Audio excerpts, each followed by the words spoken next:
Gaano nga ba kagaling si Virgil Meneses? Si Virgil Meneses ay kinikilala bilang isa sa mga greatest Filipino basketball player of all time. Siya ay nagkaroon ng matagumpay na karera sa Philippine Basketball Association, PBA, at nakilala sa kanyang scoring ability, versatility, at leadership sa court. Naglaro si Meneses sa iba't ibang koponan sa kanyang karera sa PBA, lalo na sa Sunkist Orange Juicers at Barangay Ginebra San Miguel. Siya ay isang multiple-time PBA All-Star at nakakuha ng maraming mga parangal sa kanyang karera. Si Virgil Meneses, na ang buong pangalan ay Virgil Meneses Jr., ay ipinanganak noong 14 ng Enero taong 1969 sa Malolos, Bulacan.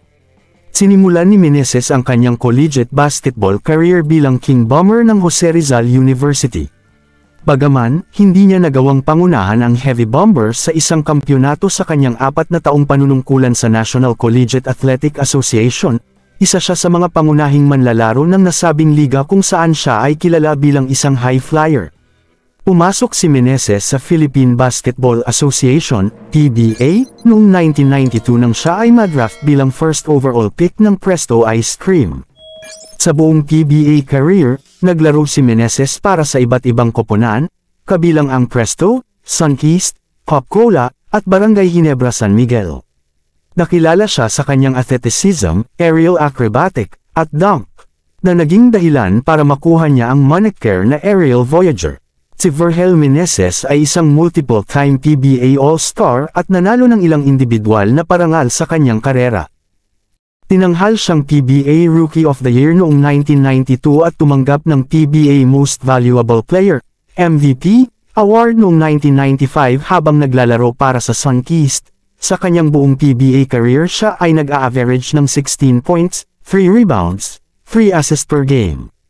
Tinatawan din ni Meneses ang Pilipinas sa internasyonal na entablado bilang miyembro ng pambansang koponan ng basketball ng Pilipinas, na madalas na tinatawag na Gilas Pilipinas.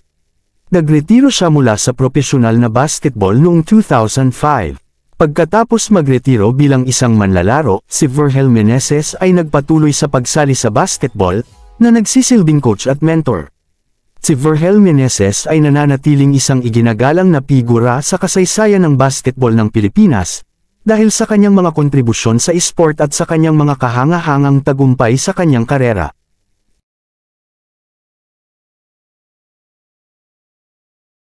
Mahilig ka ba sa mga basketball content? Baka pwedeng pahit ng subscribe button para updated ka sa tuwing may bago tayong upload. Salamat hanggang sa muli.